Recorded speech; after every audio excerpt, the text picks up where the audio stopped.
వస్తే ఏం చేస్తావు, నీ ఇంటికి వస్తే ఏమి ఇస్తావు అనే పద్ధతిలో నడుస్తుంది. వాళ్ళ వారసత్వాన్ని పుణికిపుచ్చుకునేట్టుగా బ్రతకటానికి కొంతమంది మారకుండా నిలబడిపోతారు. మన పరిస్థితులను బట్టి చేయలేక కూడా కొంచెం బాధ అనిపిస్తుంది.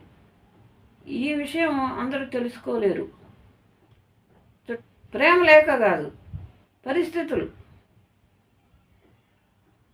ఆ బంధాన్ని కూడా పరిస్థితులు ఆ విధంగా మాట్లాడేట్టు చేస్తున్నాయి. మనం ఇంట్లో జరిగినట్టు అక్కడ జరగాలంటే జరగదు.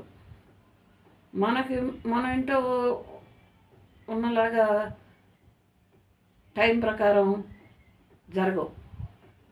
బంధుత్వంలో ఉన్న మైమర్పు ఏంటో, ఆప్యాయత ఏంటో, కమర్షియల్ ఏంటో తెలుసుకుందాం. హలో మై ఫ్రెండ్స్, ఈరోజు మనం బంధుత్వంలో ఉన్న మైమర్పు ఏంటో, ఆప్యాయత ఏంటో, కమర్షియల్ ఏంటో తెలుసుకుందాం. ఈ బంధుత్వం అలానే అందరూ ఒకలేలాగా ఉంటారని అనుకోవద్దు. నేను చెప్పే ఈ విషయాలు లాంగ్ వీడియోలో చూడండి. ఇప్పుడు నేను చెప్పే విషయాన్ని మీరు చివరి వరకు చూడండి. చూసి నేను చెప్పిన దాంట్లో యథార్థత ఉందా లేదా అని ఆలోచించుకోండి. ఓకే, మీకు నచ్చినట్టయితే లైక్ చేయండి, సబ్స్క్రైబ్ చేయండి. ఇప్పుడు మనం బంధుత్వం గురించి మాట్లాడుకుందాం. బంధుత్వం అంటే నా వాళ్ళు అనే ఆలోచన రావాలి. ఇప్పుడు బంధువుల్లో అంత కమర్షియల్గా ఉంటుంది. నా ఇంటికి వస్తే ఏం చేస్తావు, నీ ఇంటికి వస్తే ఏమి ఇస్తావు అనే పద్ధతిలో నడుస్తుంది. ఇటు ఒక్కళ్ళు అనటానికి లేదు, ప్రతి వాళ్ళల్లో అలానే ఉంటుంది. ఇంకెవరో చాదస్త వాళ్ళు, పెద్ద వయసు వాళ్ళు ఉంటే బంధుత్వాన్ని గురించి పాకులాడుతున్నారు, కానీ ఇవాళ అంత బంధుత్వాలు లేవు. పెంచిన పెంపకంలో ఉంటే కనీసం ఒక 25% ఏమన్నా ఉన్నారేమో. ఆ తల్లిదండ్రుల అలవాట్లు, పద్ధతులు నేర్చుకొని వాటిలో జీవించుతూ వాళ్ళ వారసత్వాన్ని పుణికిపుచ్చుకునేట్టుగా బ్రతకటానికి కొంతమంది మారకుండా నిలబడిపోతారు. అంతేగాని అందరూ ఇవాళ పరిస్థితిని బట్టి కూడా మనం అనుకోవాలి. ఎందుకంటారు, ఇవాళ సిటీలలో ఉంటున్నాం, మన ఖర్చులు మనకే భారం అయిపోతున్నాయి. అలాంటప్పుడు పై మనిషి వచ్చి ఎంత దగ్గర చుట్టూ అయినా సరే వచ్చి ఒక వారం రోజులు ఉన్నారనుకోండి, చాలా ఇబ్బందులుగా ఉంటున్నాయి. ఉండే విషయంలో కానీ, వాళ్ళకి సదుపాయాలు చేసే టైం లేక కానీ. ఇప్పుడు బంధువు వచ్చాడంటే కొన్ని మనం వాళ్ళకి సదుపాయాలు చెయ్యాలి. పడుకోవటానికి కానీ, భోజన విషయంలో కానీ, వాళ్ళకి బయటికి వెళ్ళే టైంకి మనం అన్నీ చేయటం కానీ ఇవన్నీ ఉంటాయి. అట్లాంటప్పుడు మన పరిస్థితులను బట్టి చేయలేక కూడా కొంచెం బాధ అనిపిస్తుంది. ఈ విషయం అందరూ తెలుసుకోలేరు.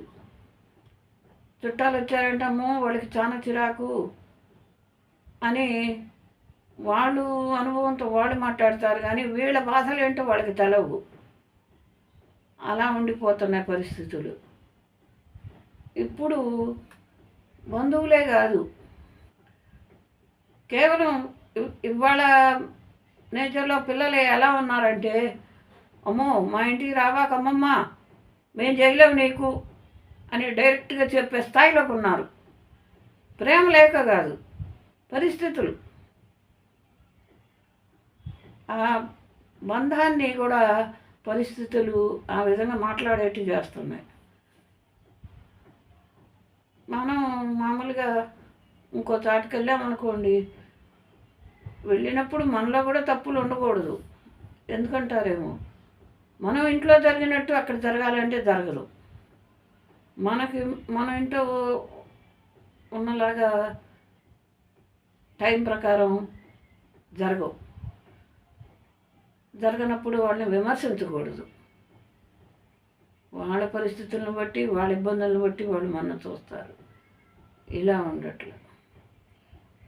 ఇలా కాకుండా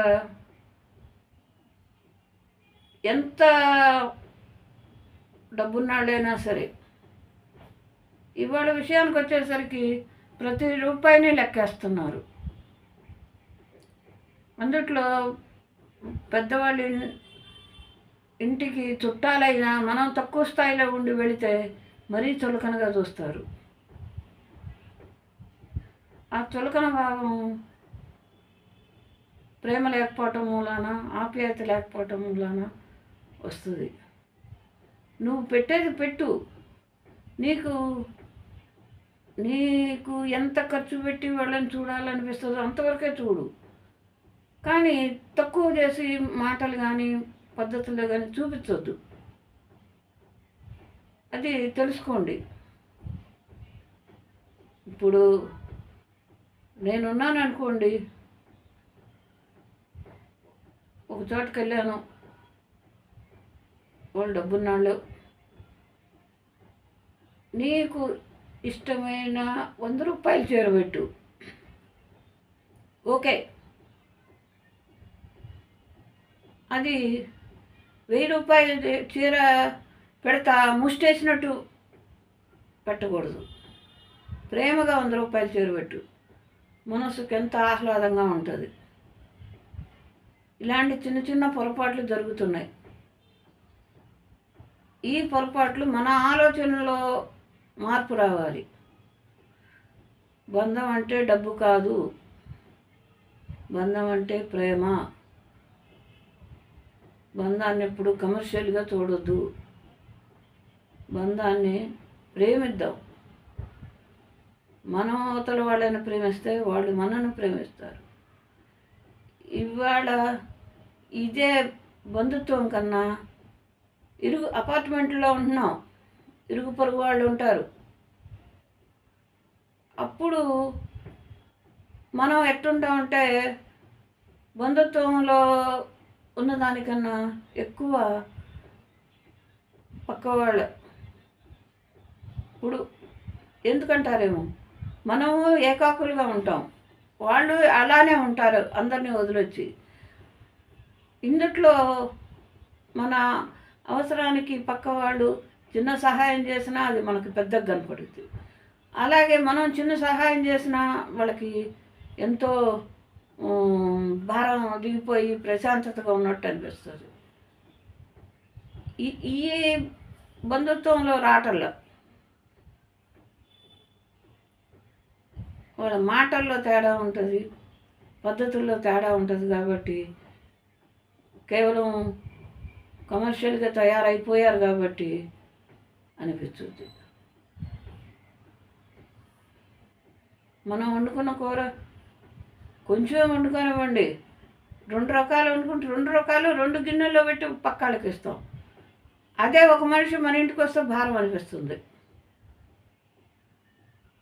ఇలాంటి విషయాల్ని మనం ఆలోచించుకుందాం. ఇప్పుడు ఎక్కడి నుంచో వస్తారు పల్లెటూరు నుంచి, వాళ్ళకు కొంత మంచి చెడు తెలియదు. తినే విషయంలో కూడా మనలాగా స్టైల్గా తినరు, ఓ ముద్ద ఎక్కువే తింటారు, ఖర్చు ఎక్కువే ఉంటుంది. అట్లాంటప్పుడు మన బాధ ఉంటే మన మనసులో ఉంచుకుందాం, అది ముఖం మీద కనపడనివ్వద్దు. కనపడితే వాళ్ళు మనసు చిన్నబుచ్చుకుంటారు. చిన్న చిన్న చిట్కాలు తెలుసుకోండి. ప్రేమలు లేకపోతాయి. దాని గురించి మనం ఇవాళ రేపు ఆలోచించుకునే పరిస్థితులు కూడా కాదు. ఎందుకంటే ఇప్పుడు పెరిగే ఖర్చులను బట్టి, అవసరాలను బట్టి, మనకున్న ఇబ్బందులను బట్టి మనం అలా ఆలోచించాల్సి వస్తుంది. మొహం మీద కనపడనివ్వకండి, మొహం మీద అనబాకండి, తక్కువ చూపు చూడబాకండి. వాళ్ళు దూర బంధువులైనా దగ్గర బంధువులైనా ఎవరైనా ప్రేమించండి, ప్రేమగా పలకరించండి. ఆ ఒక్కటి చాలు. ఇదే పరిస్థితి మనం అవసరమయ్యి అదే పల్లెటూరు వెళ్ళి వాళ్ళ ఇంటికాడ ఈ చెప్పే విషయం మీరు ఆలోచించండి. ఎందుకు చెబుతున్నా, మనకి చెయ్యగలిగే సౌకర్యాలు వాళ్ళ దగ్గర లేకపోయి వాడు చేయలేకపోయినా మన మనసుకు చాలా కష్టం అనిపిస్తుంది. ఉండవు, మనకు అలవాటైన సౌకర్యాలు వాళ్ళ దగ్గర ఉండవు, కానీ మనం బాధపడతాం. వాళ్ళైనా అలాంటి వాళ్ళే, మనమైనా అలాంటి వాళ్ళమే. ఏదైనా సరే మనం బంధుత్వానికి విలువ ఇచ్చి వచ్చిన వాళ్ళని సత్కరించి అతిథి దేవో భవ అని మనం వాళ్ళని గౌరవంగా చూసి పంపించామనుకోండి, చాలా బాగుంటుంది. మనకు కూడా ఆశీర్వకరంగా ఉంటుంది. ఈ విషయాలు తెలుసుకోండి. మీకు నేను చెప్పిన విషయాలు నచ్చినట్టయితే లైక్ చేయండి, సబ్స్క్రైబ్ చేయండి. ఓకే.